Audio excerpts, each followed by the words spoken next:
দৌলতপুর ব্যারাকপুর থেকে আমি ব্লগার বাপ্পি আপনাদের মাঝে এই মুহূর্তে আমরা একটা এই তামাক কিভাবে চাষ হইতেছে, কিভাবে তারা পুইরা তারপরে তামাক বানায় বিভিন্ন জায়গায় বিভিন্ন সিগারেট কোম্পানির কাছে বিক্রি করে। ওটা অবশ্য সিজনেবল সময়, ধাপে ধাপে আপনাদের দেখাবো। তবে এই মুহূর্তে নিয়ে যাচ্ছি এই যে তামাক পাতা গাছ, এই যে এখানে চাষ হইতেছে।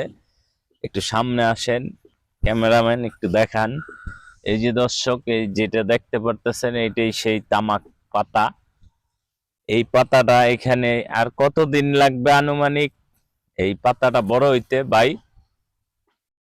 2 মাস, 2 থেকে 3 মাসের ভিতরে এটা আমার আমার আর একটু ছোট হবে, তারপরে উঠায় নিয়ে এই পাতাগুলি আপনারা এই যে দেখুন অনেক বড় হয়ে গেছে পাতাটি ছোটবেলা থেকেই।